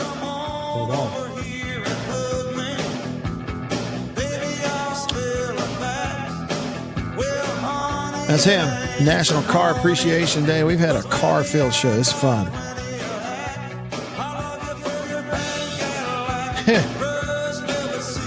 Bruce Springsteen. Plush leather seats. Hey, speaking of leather seats, Bill, listen to what Salty Dog texted or tweeted me earlier. Salty Dog says, my first car was a 1974 black and silver Chevy Nova SS with a, quote, slide over, baby, front bench seat. Uh-oh. The front bench seat, slide over, baby. They're like the old, pickups that you'd see, with the bench seat, and there'd be two people sitting in them, but they're right next to each other over by the steering wheel. So close, look like a 1.5. That's it. That's it. That's the Americana version of riding around in a pickup truck. All right, back with you here on the show. I got another. Bill's got a hot hand with the music today, and so I've got another musical reference before we hit team number 56 on the countdown of 90 college football teams in 90 days. Now, this one will be similar to one we had recently. Remember just a few days ago, we had this reference? Same people, same sort of instance, but they're a couple of 3 days apart, and they are absolutely related to each other. So here's this one. It's about the king. Thank you. Thank you very much. On this day, July the 8th, 1954, producer Sam Phillips took an acetate recording of Elvis Presley singing That's All Right to Memphis radio station WHBQ. DJ Dewey Phillips, remember they say they were brothers. Sam Phillips, a producer, Dewey Phillips, the DJ.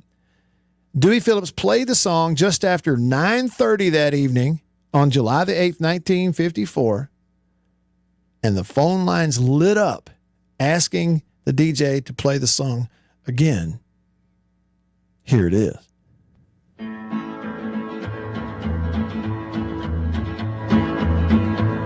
Well, that's all right, Mama. That's all right for you. That's all right, Mama. Just any way you do it, that's all right.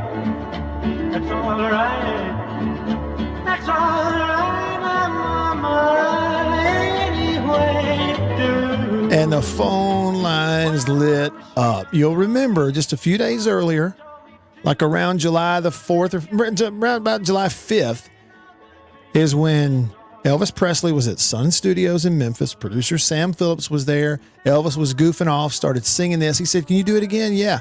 They recorded it. Here we are 2 days later. They took the recording to the producer's brother, Dewey Phillips, played it on the radio.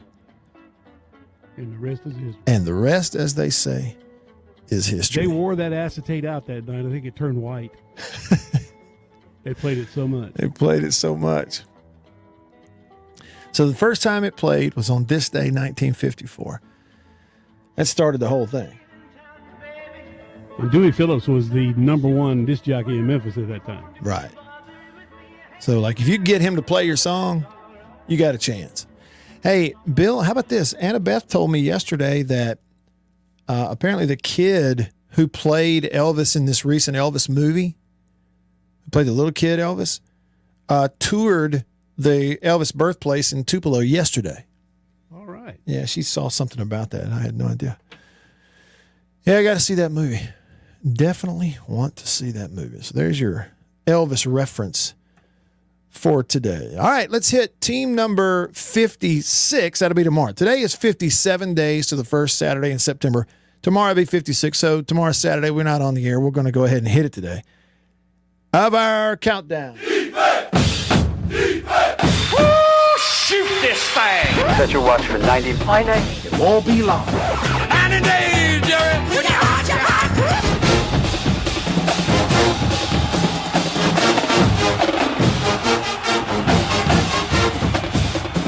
Okay, team number 56 from the SEC. You'll notice it's the first one on our countdown from the East, and it's not Vandy. The Missouri Fighting Tigers. Missouri.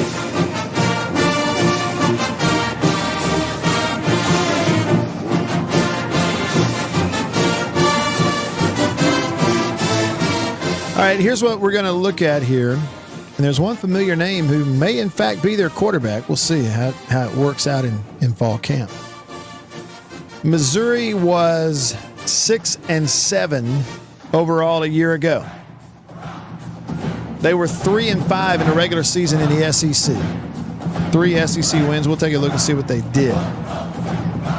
Their schedule this year is rough.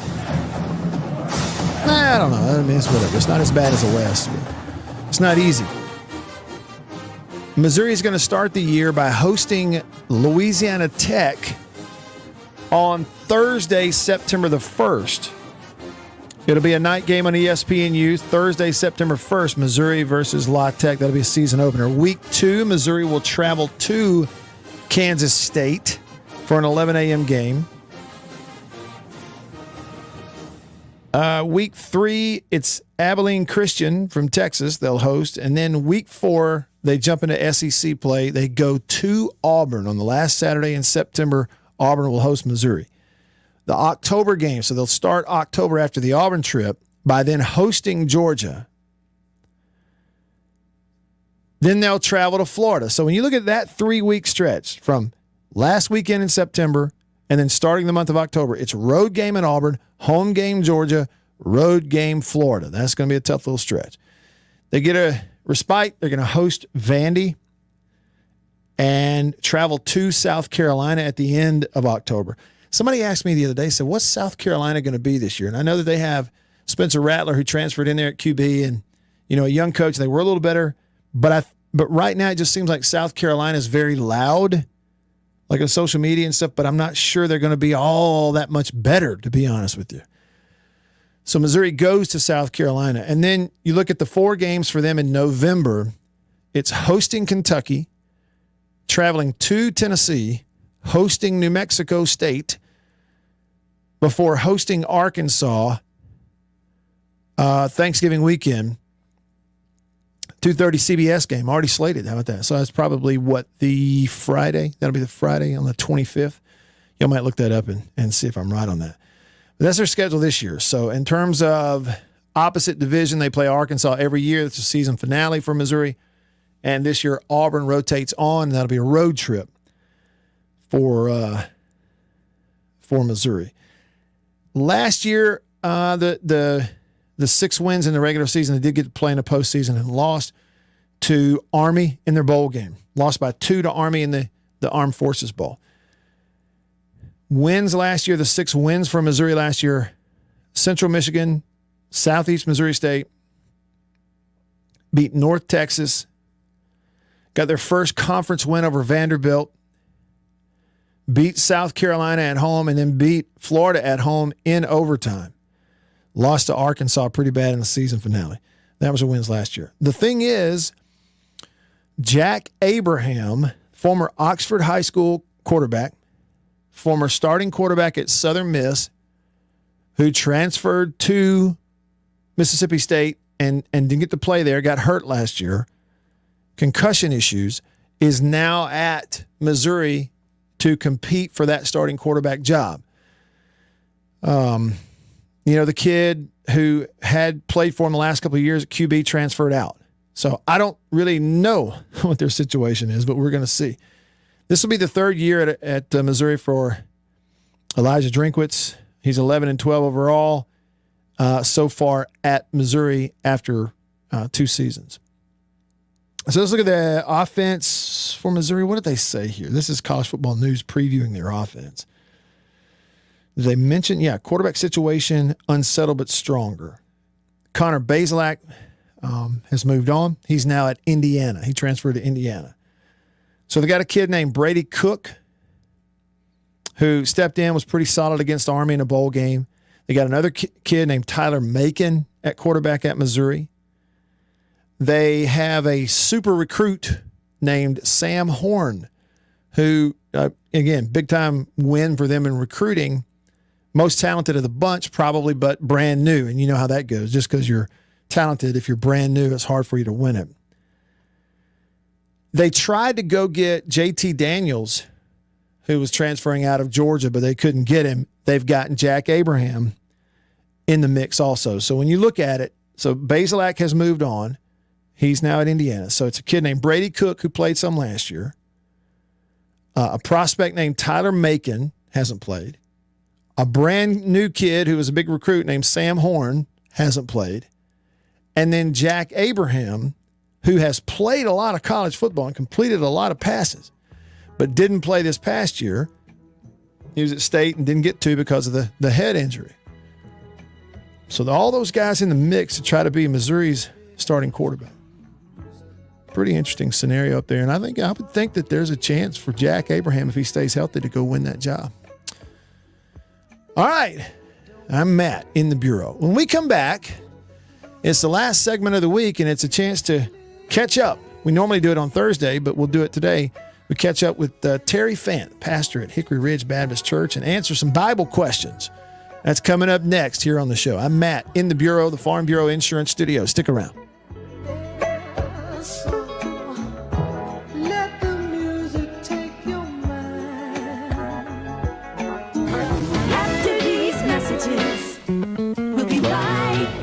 The better way to put words on paper.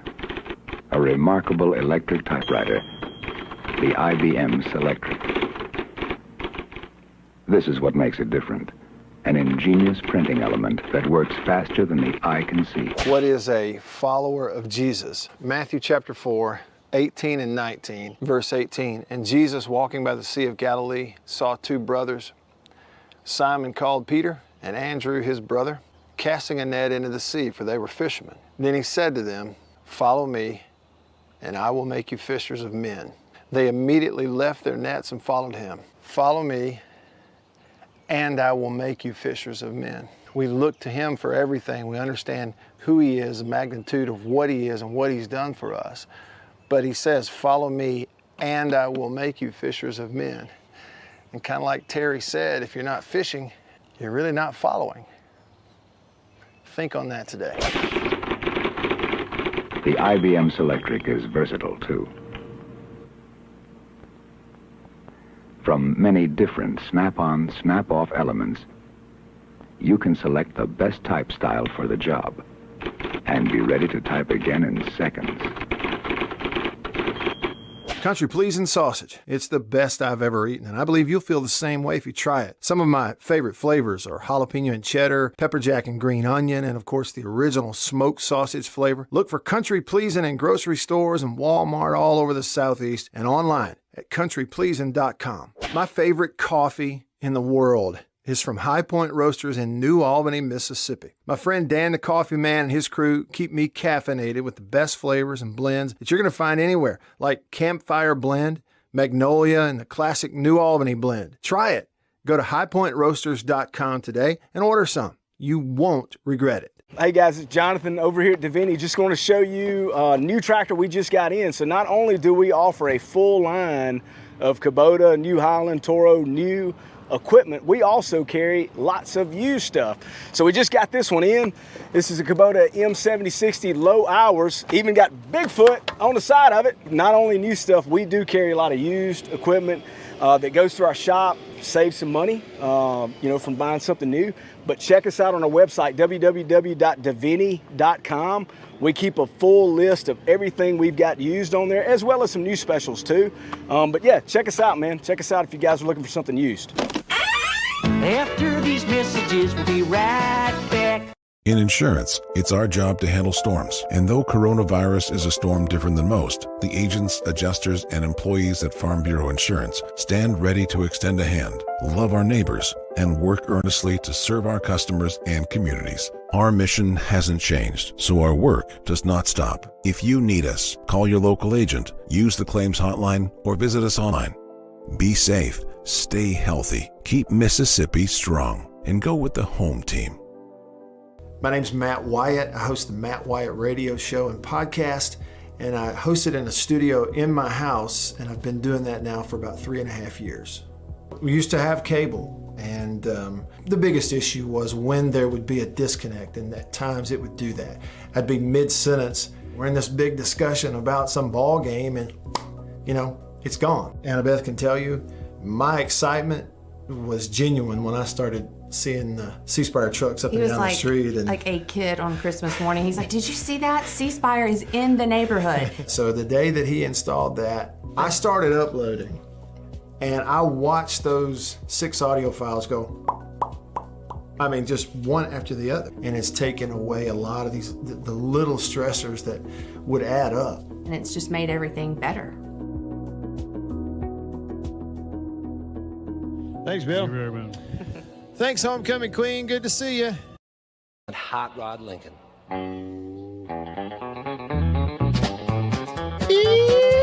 What up, boy, Bill?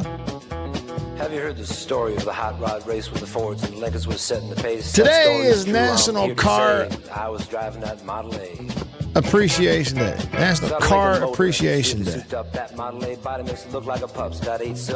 Now, I want to say that, like in this song, if any of y'all are actually old enough to have driven around in a Model A, then sit down and take it easy. Good stuff. Back with you. I'm just picking. I didn't mean it. All right, everybody, welcome back to the show. I'm Matt in the Bureau, the Farm Bureau Insurance Studio. Farm Bureau, go! The home team. They are your home team at Farm Bureau Insurance across the great state of Mississippi. Lots of cool cars and memories of old cars across the state of Mississippi today on National Car Appreciation Day. I'm not even a car guy, but I like all the stories. It's neat to think about, and I appreciate everyone that sent your pictures in and talked about it. We had a lot of car talk on the show today. Now we're going to have some Bible talk, maybe answer a Bible question for you, and maybe a car question. We'll see what happens on the Davini Equipment phone line, Davini Equipment Madison and in Jackson. Terry Fant on your radio right now. He is the pastor at Hickory Ridge Baptist Church in Florence, Mississippi. And I don't know, but Terry may actually be in the car right now on Car Appreciation Day. Hey, Terry, how you doing? What's going on, Matt? I'm doing well, man. I'm in the car on Car Appreciation Day. Do you remember the first car you ever had? Absolutely. 1973 Toyota Land Cruiser. A Land Cruiser? Yes, sir. Top came off, man. I thought I was it. A 73 Land Cruiser. That's You put. I imagine you had to put some gas in a 73 Land Cruiser. Now it would drink it, wouldn't it? It would. It had inline six. It was nice, man. I wish I had it back. Yeah, isn't it funny we did that? I was mentioning that the first car that I ever was responsible for paying for was an F-150 that was a single cab, and it was a 5-speed F-150 pickup truck. But I pulled my boat with it, and I could never get anybody to help me on the boat ramp because nobody wanted to drive a 5-speed on a boat ramp. That's when I learned that if you want help, you need an automatic. Terry Fant on your radio right now. Terry, I wanted to ask you a question and maybe get a Bible question in and get a Bible answer from you, someone who might give us something to think about. And I'm in 1 Corinthians chapter 2 and in verse 9, where Paul's writing this and he references, it says, but as it is written, eye has not seen nor ear heard nor have entered into the heart of man the things which God has prepared for those who love him. And when you hear that, Terry, and when you read that verse, like what do you think about? What is that pointing to? So oftentimes, Matt, have you heard anybody ever talk about heaven that way? They'll say, and we're talking about heaven, eye hadn't seen and ear hadn't heard. And so oftentimes I've heard that at funerals and all kinds of places, but Paul has been talking about in the early part of that chapter is wisdom, heavenly wisdom. And he talks about how if the people of the world had heavenly wisdom, they would not have crucified Jesus, the Lord of glory. But then he goes on to say, and he starts off in verse 9 by saying, eye hasn't seen or ear heard the things that God has prepared. But most oftentimes, and I've talked a little bit about context lately, the verses before and the verses after. Yeah. And they are so critical to biblical interpretation. And remember, the reason biblical interpretation is so important is to get the application right. Okay? So then verse 10, as he says, but God has revealed them to us through his Spirit. So think about how often you've heard that verse without hearing verse 10. Eye hasn't seen, ear hasn't heard. And so you think, wow, no eye's ever seen, no ear's heard. But the very next verse says, but God has revealed that to us by his Holy Spirit. So he's talking about the wisdom that comes from God, discernment and spiritual wisdom that comes with a relationship with Jesus through the Holy Spirit. Yeah, that's right. So I look at that. So eye has not seen nor ear has heard. That's verse 9. And then like you say, verse 10, it says, but God has revealed them to us through his Spirit. So Terry, I guess what we're saying is if that verse 9 was just in reference to heaven, then verse 10 wouldn't fit because he hasn't revealed that to us, at least in terms of details, sure. Right? Is that what we're saying? Absolutely. Yeah. Absolutely. It makes sense. So, and if you go to verse 11, I'm going to ask you about this one. Okay. It says, for what man knows the things of a man except the spirit of the man which is in him? Even so, no one knows the things of God except the Spirit of God. How does that speak to you? So, like, for instance, if you think about yourself, no one really knows what's on Matt White's mind and heart at any particular time except the man, Matt White. Mm-hmm. Nobody can see inside your heart and read your mind. Now, of course, apart from God. At the same time, no one knows what's going on in the heart and mind of God except God. And so he says the Spirit knows the things of God, and we've been given that Spirit. So the man without the Spirit is not going to understand the things of God or crave them. And the man who has the Holy Spirit is going to crave the things of God and begin to understand them. Terry Fant on your radio. He's the pastor at Hickory Ridge Baptist Church in Florence, Mississippi. And I wanted to ask you too, Terry, about verse 14, and I'll read 12 and 13 to lead up to it. Okay, this is in 1 Corinthians. This is in 1 Corinthians chapter 2 in my Bible.